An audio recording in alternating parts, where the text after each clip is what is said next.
Building department की एक काली भेड़ की निशानदेही करने जा रहा हूं। ना तो इसकी किसी रजिस्टर में हाजिरी है, ना इसको कोई बंदा डिक्लेयर कर रहा है कि ये हमारा मुलाजम है, मगर वो मुलाजम ही नहीं है वहां पे। मुलाजम ही टोटल हॉस्पिटल की चाबियां इसके पास, जब एम्प्लॉयर ही नहीं है कोई बंदा फ्री ड्यूटी क्यों करेगा? और रात को जब 12 बजे जाता है, थैले में चीजें होती हैं, क्या क्या चीजें होती हैं ये नहीं पता। जेन्युइन शिकायत मैंने की है, मेरे से पता मांगता है, पैसे लेता है। आप जाके पूछे ये यूनुस नामी बंदा, वो कहेंगे हमें नहीं पता, इधर होता ही नहीं, इस नाम का बंदा ही नहीं है। मैं सबूत देता हूँ, हर एमएस के साथ उसकी पिक्चरें हैं। ऊपर से पता और क्या कहता यूनुस जी, क्या मेरे पास, मेरे पीछे जो है ना सियासी शख्सियत है। अगर वो हॉस्पिटल का मुलाजम नहीं है, उसका कार्ड क्यों बना है? सरकारी कार्ड बना है मुंशी हॉस्पिटल का। Oh my God! आज मैं बिल्डिंग डिपार्टमेंट की एक काली भेड़ की निशानदेही करने जा रहा हूं। वो काली भेड़, मैं उसे क्यों कह रहा हूं, वो काली भेड़ करती क्या है, ये सारे मामला मेरे साथ शख्सियत मौजूद हैं, वही आपको बताएंगे। अस्सलाम वालेकुम सर। जी वालेकुम सलाम। क्या नाम है सर आपका? मेरा नाम राना रफाकत है जी। राना रफाकत साहब, जिस बंदे के बारे में मैंने जिक्र किया और उसे काली भेड़ डिक्लेयर कर दिया, उस काली भेड़ ने असल में किया क्या है, मेरे नाजरीन को बताइए। मेरा नाम जनाब राना रफाकत है, मैं मुंशी हॉस्पिटल में जलटोरियों का ठेकेदार हूँ। मैंने उधर ठेका लिया है और ये बंदा उधर इलेक्ट्रिशियन शो अपने आप को करता था कि मैं। क्या नाम है इसका जो इलेक्ट्रिशियन शो करता है? इसका नाम मोहम्मद यूनुस है जी। ये इलेक्ट्रिशियन था बिल्डिंग डिपार्टमेंट का, मुंशी अस्पताल में ये ड्यूटी कर रहा था। मैंने समझा कि ये हॉस्पिटल का मुलाजम है, जो कि इसके ना तो ऑर्डर मुंशी अस्पताल के हैं, ना उसके उधर से हैं, और तनख्वाह जो है वो 72,000 रुपये महीना, 70,000 रुपये महीना उधर से ले रहा है बिल्डिंग डिपार्टमेंट से, जो कि इसका कोई ना उधर डाटा है ना कोई इधर डाटा है। अच्छा राना साहब, मुझे वजाहत करते जाइएगा कि ये जो मुबैना तौर पर आप बता रहे हैं मोहम्मद यूनुस नाम बता रहे हैं? जी जी, मोहम्मद यूनुस बिल्डिंग डिपार्टमेंट में भी इलेक्ट्रिशियन है और मुंशी हॉस्पिटल में भी इलेक्ट्रिशियन है। ये दोनों महकमों से तनख्वाह ले रहा है या एक महकमे से तनख्वाह ले रहा है? ये एक महकमे से तनख्वाह ले रहा है। इधर तो जो खुर्द बुर्द करता है मुंशी अस्पताल में, ये वो ही है। ये उसकी तनख्वाह से भी डबल ट्रिपल है। जो तनख्वाह वो अपने डिपार्टमेंट से लेता है, मुंशी अस्पताल में सिर्फ जो बाकी के काम होते हैं ना तो इसकी किसी रजिस्टर में हाजिरी है, ना इसको कोई बंदा डिक्लेयर कर रहा है कि ये हमारा मुलाजम है। और मेरे पास सारे सबूत हैं। ये उधर डेली ड्यूटी करता था। रात को देखे ना, एक बंदा आता है ड्यूटी करने, वो 2 बजे उसकी ड्यूटी ऑफ होती है, वो 2:15 नहीं करता, वो 2:45 भाग जाता है। और ये बंदा है वो रात को 11 बजे जा रहा है, 11 बजे 12 बजे जा रहा है, 10 बजे, 10 से पहले तो जाता ही नहीं था, क्योंकि मेरा ठेका था। मैं तो तीनों। नाम क्या है इसका? इसका पूरा नाम है मोहम्मद यूनुस। एक मोहम्मद यूनुस नामी शख्स मुबैना तौर पर बिल्डिंग डिपार्टमेंट का बिल्कुल एम्प्लॉई है और वहाँ से इसकी पे भी आती है बकौल रफाकत साहब के। और ये इस वक्त जो मासूफ पाए जाते हैं 24/7 जो ड्यूटी कर रहे हैं, वो कर रहे हैं मुंशी हॉस्पिटल में एज ए इलेक्ट्रिशियन, और मुंशी हॉस्पिटल से कोई पे नहीं लेते। आप सोचें कि महंगाई के इस दौर में कोई बंदा फ्री ड्यूटी क्यों करेगा? अगर वो ड्यूटी कर रहा है तो उसके कुछ ना कुछ मुफादात जरूर होंगे। बिल्कुल ऐसे ही है जनाब, आपने सही कहा है। देखिए, एक बंदा 10 बजे आता है सुबह या 9 बजे आता है, वो रात को 12 बजे जाता है, और रात को जब 12 बजे जाता है, थैले में चीज़ें होती हैं, क्या क्या चीज़ें होती हैं ये नहीं पता। और ये मैं श्योर कहता हूँ कि ये बिल्कुल नाम लगा रहे हैं आप? मैं हल्फन कहने को तैयार हूँ, मैं हल्फन से कहने को तैयार हूँ भाईजान। ये रात को जो चीज़ें ले जाता था वो हॉस्पिटल की होती थी, हॉस्पिटल की अमानत होती थी, एक बंदे को मुफाद ही नहीं है। अच्छा, मुझे ये बताइएगा रफाकत भाई, मैं आपको यहाँ पे रोक रहा हूँ कि आपने जहाँ पे आपका ठेका है, मुंशी हॉस्पिटल में ठेका था या ठेका है, वहाँ के इंतज़ामिया होती है, वहाँ एक MS नामी बुला होती है जो कि पूरे मेडिकल सुपरिटेंडेंट जिसे कहते हैं, ठीक है, वो होता है MS। उससे कोई राब्ता शाब्ता किया, उसे कोई बाई रिटर्न दरख्वास्त दी, कोई शिकायत लगाई आपने? मैंने रिटर्न कोई एप्लीकेशन दी थी, क्योंकि ये डिपार्टमेंट का बंदा ही नहीं है, तो मेरी रिटर्न बनती भी नहीं थी।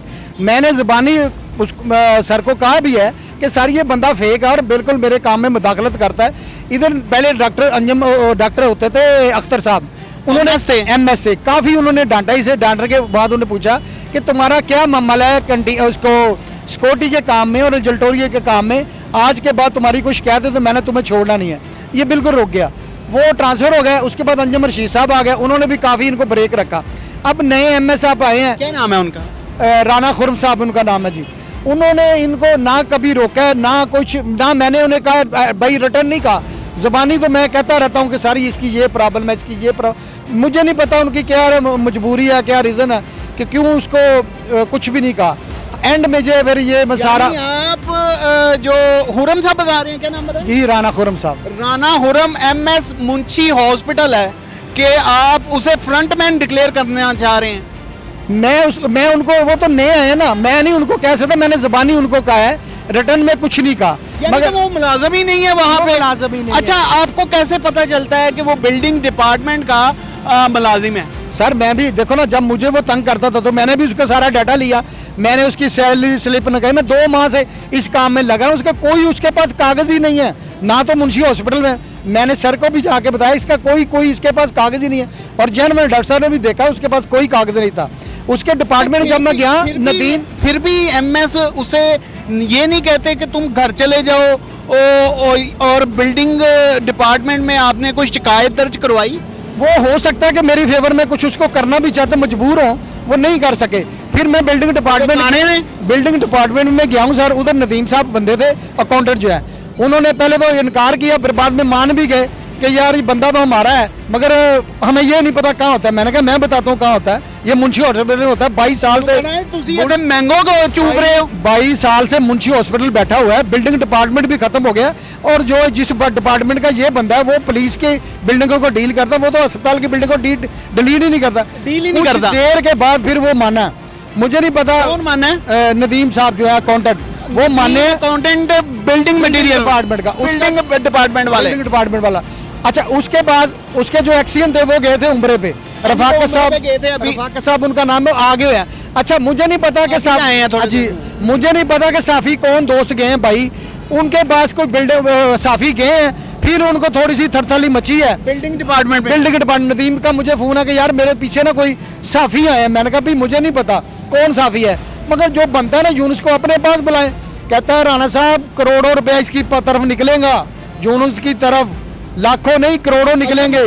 72,000 रुपया लेता है ये। बताइएगा कि ये सारे मामला तो आपने कर लिए, कोई रिटर्न एप्लीकेशन कहीं फॉरवर्ड की है आपने? मैंने बिल्डिंग डिपार्टमेंट के सेक्रेटरी साहब हैं, उनको सारी इसके मेरे पास डायरी नंबर है, सारा कुछ है। मैंने वो एप्लीकेशन उधर दी है, सेक्रेटरी साहब को दी है। अभी तक का मतन याद है क्या एप्लीकेशन? अभी तक कुछ नहीं उसके ऊपर भी हुआ, बस मुझे डायरी नंबर मिल रहा है, तो मैं भी पीछे लगा हूं, मिल रहा। आप एप्लीकेशन का मतन बता सकते हैं कि आपने क्या लिखा है, कि उसमें क्या शिकायत लगाई है इसकी? मैंने जो मेरे पास जो जेन्युइन शिकायत है मैंने की है, मेरे से पता मांगता है, पैसे लेता है, तो इसका अस्पताल के साथ तल्लुक ही कोई नहीं है जनाब। पत्ताखोरी भी करता सर है? मेरे पास सबूत है सर, मेरे पास सबूत है, मैं सबूत देने को तैयार हूँ, हर महकमे को देने को तैयार हूँ। और आपका कैमरा, आप ये भी बता रहे थे कि चाबियां का कोई मामला, वो क्या देखिए ना, देखिए ये जब हॉस्पिटल का बंदा नहीं है तो स्टोर की चाबियां इसके पास होती हैं। सुन लेना। स्टोर कीपर 2 बजे चला जाता है, स्टोर कीपर जो है 2 बजे चला जाता है,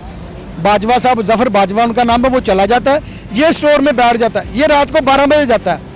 टोटल हॉस्पिटल की चाबियां इसके पास है, जब एम्प्लॉयर ही नहीं है मेरे पास, तो इतने सबूत है इसके कि मैं बता नहीं सकता सर आपको। नाज़रीन, नवा कट्टा खोलता रफाकत साहब ने, जिन्हों बनना बड़ा औखा है, क्योंकि वो कट्टा जो भूतरिया होया कट्टा होंदा है। क्यों है भाई? मुंशी हॉस्पिटल की सारी चाबियां यूनुस साहब के पास क्यों हैं? क्या वो कोई सिक्योरिटी हेड हैं? क्या वो कोई बड़े ही 18वें ग्रेड के कोई बड़े ही एडमिनिस्ट्रेटर हैं? क्या हैं वो कम से कम अपना शो तो करवाएं कि सारी चाबियां उसको दे दी गई हैं। दूसरी बात सर ये है कि आप सुबह चले जाएं, जब भी चले जाएं हॉस्पिटल, आप जाके पूछे ये यूनुस नामी बंदा, वो कहेंगे हमें नहीं पता, इधर होता ही नहीं, इस नाम का बंदा ही नहीं है। मैं सबूत देता हूँ, हर एमएस के साथ उसकी पिक्चरें हैं, हर एमएस के साथ उसकी वीडियो है। आप वो पिक्चरें मुझे देंगे? दे सकता हूँ जनाब, मैं दे सकता हूँ। नाज़रीन, वो पिक्चरें भी मैं चलाऊंगा कि यूनुस साहब हर एमएस साहब के साथ पाए जा रहे हैं, और यूनुस साहब जो सैलरी ले रहे हैं वो ले रहे हैं बिल्डिंग डिपार्टमेंट से, और बिल्डिंग डिपार्टमेंट वालों को इन्होंने बाकायदा तौर पर एक एप्लीकेशन फॉरवर्ड की है। जो भी एमएस राउंड करेगा पूरे हॉस्पिटल का, और सबसे आगे ये बंदा होगा, सबसे आगे ये बंदा होगा, डीएमएस करे, एमएस करे, कोई भी करे, सबके आगे यूनुस होगा। और ऊपर से सारे तो अफसरान कहते हैं कि यूनुस नामी तो बंदा ही हॉस्पिटल में जॉब नहीं करता, कोई मुलाजम है ही कोई नहीं। अगर भाई मुलाजम नहीं है, मैं भी सवाल करता हूँ कि अगर बंदा मुलाजम नहीं है तो सबसे आगे क्यों है? एमएस पीछे और एमएस के आगे वो है, क्यों है? जब वो अस्पताल का प्रोटोकॉल दे रहे हैं एमएस ਨੂੰ। बिल्कुल सर, प्रोटोकॉल ਜਿਹੜਾ भी एमएस बिल्कुल। और वो ऊपर से पता और क्या कहता यूनुस, जी क्या कहते मेरे पास, मेरे पीछे जो है ना सियासी शख्सियत है, मुझे कोई नहीं है, ना बिल्डिंग का बंदा कोई हिला सकता है, ना कोई साफी मुझे कोई कुछ कर सकता है, ना सीमेंट पे है, ना मुझे कोई मुंशी हॉस्पिटल का एमएस मेरे ऊपर कुछ कर सकता है। मेरे पीछे सियासी है, सियासी समाजी जो शख्सियत है ना वो मेरे पीछे है, मेरे उनके ऊपर, मेरे कंधे के ऊपर उनका हाथ है। आपने एप्लीकेशन दी, कोई आपको थ्रेट कॉल आई हो, कोई माफी तलाफी की, कोई सुलहनामे की कॉल आई हो, कोई इस तरह का कोई मामला हुआ? अभी तक बहुत ज्यादा हो रही हैं, बहुत ज्यादा। क्या? देखो जी, हर दूसरा बंदा उसको कहता है उसे माफी दे दो। कादी माफी दे दी? देखिए मैंने एक सवाल किया कुछ दोस्तों को, मैंने कहा एक चोर है, उसको वो चोरी कर रहा है, उसको हम कहे हम तुम्हारे साथ हैं, हम ऊपर से उसको उठाते हैं और जाके वो किसी बिल्डिंग में जाके चोरी कर ले, बजाय उसको हम पकड़े। सुन लें, वो माफी इसलिए मंगवा रहे हैं कि दोबारा उसे उधर ही तैनात करवाना चाह रहे हैं। असल मसला ये है, हर बंदे की कोशिश यही है कि वो बंदा ड्यूटी जो है ना मुंशी अस्पताल में करे, भले उसका कुछ किसी जगह पे लिखा हो या ना हो, ड्यूटी वो मुंशी अस्पताल में करे, जो कि उसके बनती ही नहीं है ड्यूटी। और अब आप क्या चाहते हैं रफाकत भाई? मैं कहता हूँ कि जो हकी सच्ची जो होते हैं ना उसका मुझे भी इंसाफ मिलना चाहिए, जितना उसने मेरिट पे फैसला होना चाहिए, और जितनी जो है उसने बिल्डिंग डिपार्टमेंट से ली है वापस होनी चाहिए। जब इसने ड्यूटी नहीं की, अच्छा मजे की बात, अगर वो कहता है जी मैंने उसे रजिस्टर में उसका क्यों नहीं नाम है? नाम होना चाहिए, ये बड़ी बात है। उसकी बात दूसरी बात है, अगर वो हॉस्पिटल का मुलाजम नहीं है, उसका कार्ड क्यों बना है? सरकारी कार्ड बना मुंशी हॉस्पिटल का। Oh my God, Munshi hospital का कार्ड सरकारी बना, मेरे पास सबूत है। नाज़रीन गिरामी, कबल आपसे एक गुजारिश है कि हमारे चैनल को सब्सक्राइब कर लें।